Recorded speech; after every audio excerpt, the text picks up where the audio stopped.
Tap into the YouTube Daily Shop Talks podcast going up. Let's get into what I really wanted to get in today. Let's go over the Tennessee Titans rosters this season of the people that were free agents, and basically give like a little overview of like, was it a success, was it a fail. We got a new GM in the building, Mike Bergonzi, Chad Brinker, president of football operations, Brian Callahan still the coach. Got the number one pick, about $70 million, going to be free in cap space. But we'll start with L'Jarius Sneed. L'Jarius Sneed signed a four-year $76 million contract. Like $51 million of it was guaranteed. I think he had like, let's look at Sneed.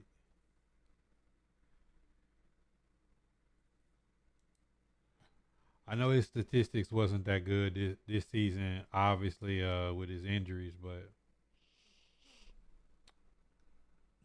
bro, when you talk about 23 tackles, no forced fumbles, no interceptions, no pass defense, like definitely a failure this season. Looking at what he was expected to be coming into the season, making that much money. Secondly, you had Cheeto Awuzie. One of the big parts to address was the secondary. He was looking at a 3-year, $36 million contract. Cheeto was 3-year, $36 million contract. I think like 23 million of it was guaranteed. He for sure was another one of the players this year that statistically like just didn't match up. 26 tackles, one forced fumble, one pick, 4 pass defense. Played in 8 games. That's another failure in the offseason for the Titans. That's another failure. Quandre Diggs.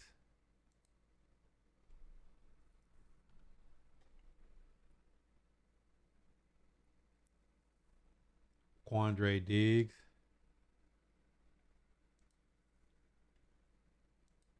I think he's on, what was Diggs' contract like?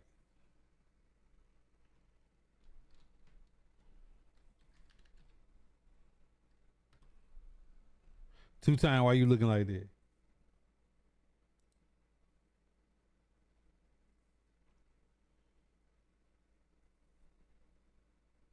One-year, $3 million contract.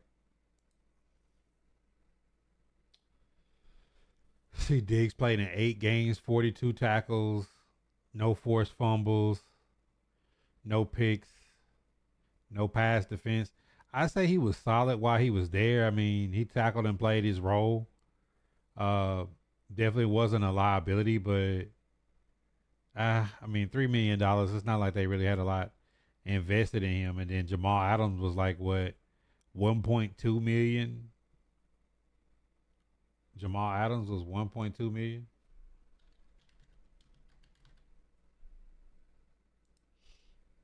I know he didn't have much of a contribution to the Titans. 3 games played, 4 tackles, for sure was a failure. Um, Man, looking at some of these moves that the Titans made in the offseason when it comes to some of the names that was expected to come in. I know he had Kenneth Murray Jr. was 2-year. Kenneth Murray was a two-year $15 million deal. Half of it was guaranteed. Kenneth Murray Jr. was 2 years, 15 million. Half of it was guaranteed.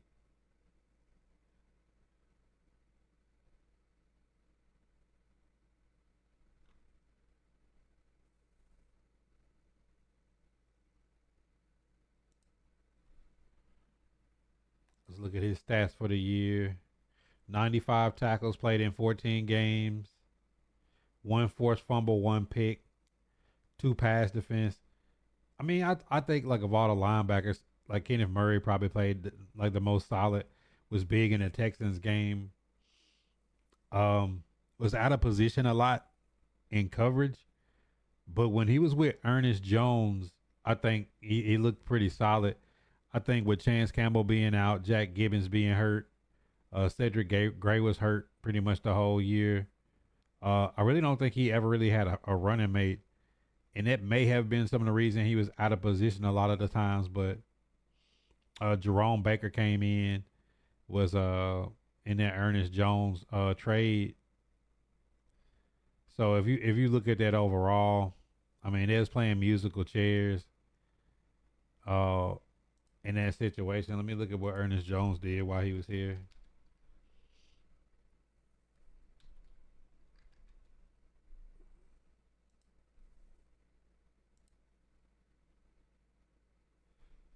Played in 6 games, 44 tackles, no forced fumbles, no picks, uh, two pass defense. Ernest Jones was a tackling machine though when he was in. Um, he just wasn't there long enough. Obviously, with the way the season went, you had to trade him. I think he would have been solid had we kept him. So I'm gonna say that Ernest Jones was a positive. Kenneth Murray was a positive. Jerome Baker was a player that we tried to get in the preseason from Miami. He didn't come and he wound up coming to the Titans in the trade for Ernest Jones, which got us another fourth round draft pick. This was one of the good moves that Ram made. 5 games, 24 tackles, no forced fumbles, no picks, two pass events as a coverage linebacker. Was out of position a lot. Don't think he really.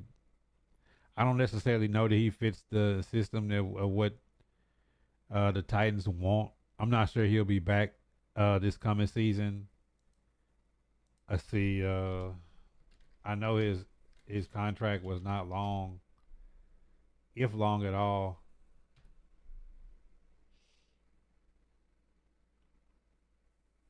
Yeah, he was on a 1 year, $7 million contract. The Titans didn't take much of that. 'Cause I think the Seahawks paid his signing bonus. Yeah, he's for sure not coming back. I mean, I really can't think of any of the moves that the Titans made on defense that necessarily worked. So I say Kenneth Murray Jr. was a positive.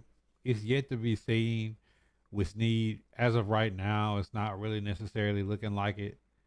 Jamal Adams, no. Quandre Diggs, 50-50. Cheeto, no. Titans on defense, like Sebastian Joseph Day, I think is probably one of the only bright spots on the defense that actually worked out. Uh, I want to say he had yeah, he's on a 1 year, $4 million deal. Sebastian Joseph Day was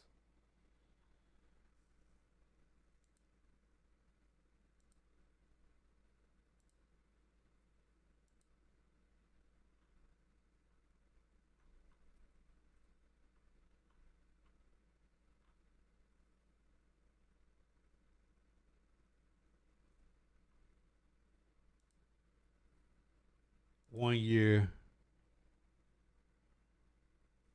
He played in all 17 games, 44 tackles, uh, 2.5 sacks, no forced fumble. But I mean, he played in a spell. He was solid depth. I'd say that Sebastian Joseph Day was a positive um, on the defense, and then like we picked up Worley and Jerome Baker. Both of those guys were positive, but not a lot of money we spent on defense was actually used, which most of our money was spent on L'Jarius Sneed and Cheeto. and I don't think we got much value out of them this year. So we can look at the offense. Um, Lloyd Cushenberry was a 4-year, $50 million deal, 26 million guaranteed. I feel like he was a positive. He was a leader on the offensive line, having a rookie left tackle and a second year guard. I feel like from center, from right guard to left tackle, we were pretty straight. Um, Even with Sadiq Charles not working out, he's like a 1 year, $2 million deal. Never played a single snap. He had some off the field issues, but if you just look at it from right guard with Brunskill and Radens on to left tackle, I thought we were solid. It was the right tackle that we really struggled to fill. So I say Cushenberry was solid. I think if he comes back off injury, he'll be a solid center for the Titans for the remainder of his contract. I think he was worth the money after Ben Jones retired. Tony Pollard was 3 years, 21 million, 10 million guaranteed. Pollard was 1,000, almost 1,100 yards, 5 touchdowns, 40 plus receptions. So Tony Pollard for sure was a positive.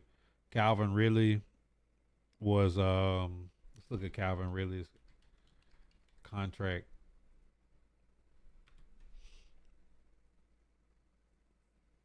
Yeah, Calvin Ridley's contract is 4 years, 92 million, 50 guaranteed. He's a 1,000 yard receiver. We don't get many of those in Nashville. I think really probably would have had 14, 1,500 yards with solid quarterback play, but when you don't have solid quarterback play, that's all you get. And then you get looking at Nick Westbrook, Akene. Um, I know NWI. I know NWI didn't make hardly any because he tested the free agent market and nobody picked him up. He wound up coming back for the Titans. I think this was like probably the biggest steal of the offseason. I think Pollard and Ridley were both solid signings, seeing that Derrick Henry was out and needing to add something to the offense. 1 year, $2 million contract. I think Nick Westbrook, if I'm not mistaken,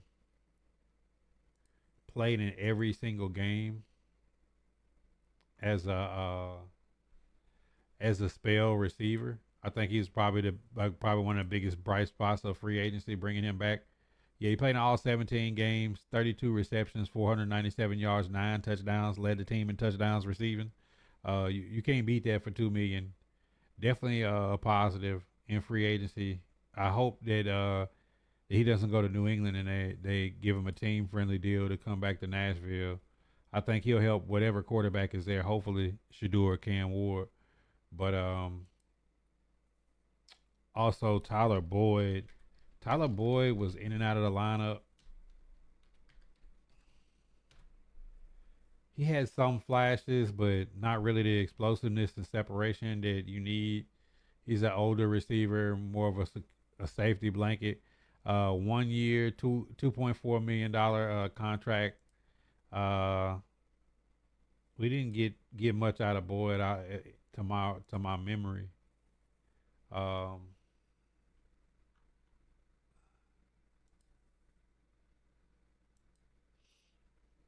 let's see, played in 16 games, 39 receptions, 390 yards, no touchdowns. Yeah, really, you could get that type of production out of any of the rookies, any of the young guys. I think probably should get more of his reps.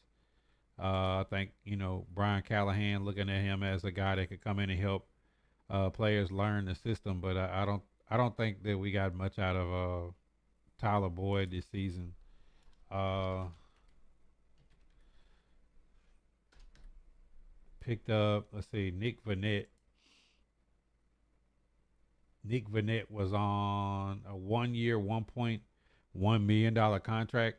I thought he blocked well as a blocking tight end, and I'm pretty sure he's pretty solid with the hands. Nick Vanette was a pretty good third. I mean, we was paying Jeff Swain probably quadruple the money in that same position, and I feel like Nick Vanette played pretty good for the Titans this past season. Yeah, he played in all 17 games. Average, I mean, pretty much at least one catch a game with 17 receptions, uh, 3 touchdowns. He did what a blocking tight end should do: catch the ball in the end zone when he's open and pick up first downs and block. I think Nick Vanette was pretty solid. Was a pretty solid pickup for the money. You look at free agents, man. You don't want to spend a lot of money, and you want to get value. And just looking overall at the Tennessee Titans offseason, one that was like really promising when the offseason hit. When you go back and look at the players that they brought in and the value that the Titans ultimately wind up getting, you say really was a plus. You say Sneed was a liability this year by him not really playing many games. Tony Pollard was definitely a plus. Led the league at one point in yards, like after contact, with broken tackles. 1,100 yard back. Didn't play every game. Um, was reliable. 40 plus receptions is about as good as it get as a dual purpose running back. Lloyd Cushenberry was a leader. He's a guy that didn't shy away from the podium in the media after games or after practice. I thought he was a solid leader for the line. Hopefully he'll be back healthy next season. Cheeto, we didn't really get that much. I feel like with Jarvis Brownlee Jr. being drafted and Darrell Baker, I feel like they outplayed Cheeto this year. Cheeto didn't play many games. Did have a forced fumble and a pick, but I mean, 3 years, 36 million, 23 million guaranteed. You just expected more from him and Sneed together. Quandre Diggs, I thought was solid in the time that he spent before he got hurt. But you only invested $3 million. The biggest part of losing him is you brought Jamal Adams with him, and Jamal Adams didn't work out for $1 million 1 year deal. But you lost Elijah Molden in signing Jamal Adams and Diggs, and then Molden goes and plays a whole season for the Chargers, as well as Christian Fulton, and seeing Sneed and Cheeto sucking up that much money and having young guys that pretty much played in their roles all season. Really was a downside to free agency. Kenneth Murray Jr., I thought, almost 100 tackles, missed 3 games, never really had a full running mate with him, which it could have been Chance Campbell. It could have been Jack Gibbons. Could have been Ernest Jones. But it wound up being Baker and, Luke Gifford, some other guys, Cedric Gray, they got thrown in, James Williams. And like middle linebacker was a liability all year. I would say that Kenneth Murray only in the past game and some games was really a liability, but that could be shored up with him having a solid inside linebacker with him, kind of, getting comfortable in this spot. So I say Kenneth Murray Jr. was a positive. And you look at the free agency as a whole, you can understand why. If you look at it from this perspective, you can kind of see like why the front office may have been a little irritated. You heard in some of the press conferences this week that they want to be more diligent in free agency. Last year we had $100 million, and the people that we spent the most money on, we got the least back out of them. And our best players coming into the season came through the draft: J.C. Latham, Devondre Sweat, Jarvis Brownlee Jr. And then of course Calvin Ridley and Tony Pollard worked out Cushenberry, but for the most part, half of what we brought in didn't work. So, hopefully they're a little bit smarter spending that money, throwing out those huge contracts in the offseason for some veterans that didn't necessarily even really help the team this season. Hopefully Sneed comes back healthy. I don't know if you wind up moving him or Cheeto to free up more cap space. Maybe try to get some of the picks back. They say they want to make a lot of picks over the next 2 to 3 years to bring in some young talent. So free agency was not kind to the Tennessee Titans, except for some of your value places. Nick Vanette, Nick Westbrook, Darrell Baker, some of those guys, Worley. Some of those guys wind up playing pretty good in free agency. James Lynch, some of those guys is the guys that you want to focus on. Sebastian Joseph Day, just depth level players and just build your stars through the draft. I seen that the Chiefs like drafting DBs round 3 and back. So, this is a draft for that. Hopefully they'll find some diamonds in the rough.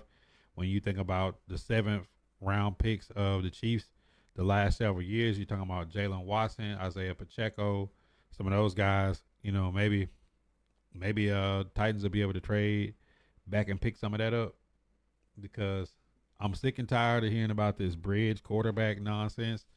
I'm sick and tired of hearing about trading out of one. I'm glad to see that Mike Bergonzi say that if we got to shore up the quarterback position, and if it's a generational talent out there at one, we take it. So hopefully, this is me playing GM for the day. This is me playing GM for the day. I look at the tape. We get a chance to see Shadur in the All Star game, and our coaches get to work with him hand in hand. And then you get to look at the tape of Cam Ward. My hope is that in them working, either they figure out Shadur's the guy or Cam Ward's the guy. We pick there, trade back in the second, pick up a third round pick because that's usually what you get to somebody trading into the first or the second, the first picks in the second day to get somebody that fell into that second day. Pick back up your third round pick that gives you a second, a third, 2/4, 2/5, a sixth, seven. If you draft a quarterback, you trade Will Levis, you get a seventh round draft pick. You want to hope that you can get value in that situation, and then you gotta take a strong look at maybe trading um somebody that has value away to get a late round pick to try to load up on because this is a deep draft to me. I think some spots that the Tennessee Titans could feel is for sure after quarterback is for sure edge, wide receiver. You want right guard, right tackle. Don't know. Maybe you get one or the other. Free safety and more skilled position players. They can I just don't want to see the Titans draft their late round guys as special teamers. Like no, go out and get some guys that could be developed into that they got a shot to develop into some players that can produce. So that's what I would do if I was playing GM for a day. Instead of trading back the number one pick and be picking number one again next year because you don't have a quarterback and you'll be looking for a coach. I think the best thing they could do is take the QB this year, trade Will Levis for a seventh round pick, and really try to trade out of that first pick in the second day to where you can load up enough. This is a deep enough draft. I feel like you can do that and still get a value pick. I mean, think about if you trade back and you pick up with that second rounder, you pick up Jack Sawyer out of Ohio State or Landon Jackson. If you trade back just a few spots, pick up that third, and that third, you'll be able to go get pretty much anything you need to get with a third, 2/4, and 2/5. It's a lot of talent in rounds 2 through 5 when you go back and look at the best players that come out of these drafts. In rounds 2 through 5, you get solid players. You know, the fall of Jamal Adams is insane. See how fast it happened. The same guy that Seattle traded 2 first round picks to get. It's really crazy.